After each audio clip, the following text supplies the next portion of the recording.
bulletin mondial d'émission. Le rêve d'Enoch, partie 2. Enoch était propriétaire d'une clinique de physiothérapie prospère lorsque naît en lui le désir de devenir pasteur.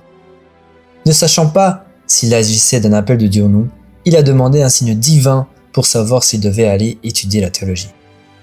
Le lendemain matin, Enoch a reçu un appel du directeur de l'internat adventiste de Sagunto, où il avait un cours de théologie.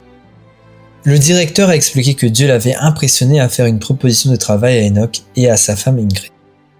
Il leur a offert un salaire et un logement pour qu'Enoch et Ingrid deviennent surveillants de l'internat. Enoch n'en croyait pas ses oreilles. Il a eu la certitude que c'était un appel de Dieu à devenir pasteur. Mais Ingrid avait des doutes sur le fait de tout abandonner là où il vivait, à Barcelone, et avait demandé à Dieu un signe très précis.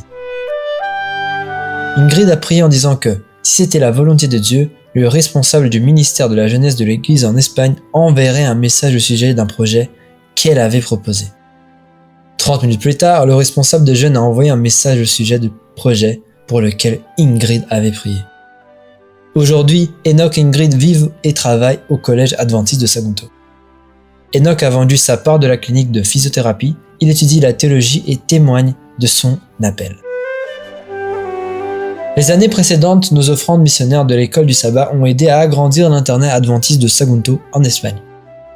Nos offrandes ont agrandi le département de théologie du campus, en plus de construire l'internat pour filles où Ingrid travaille.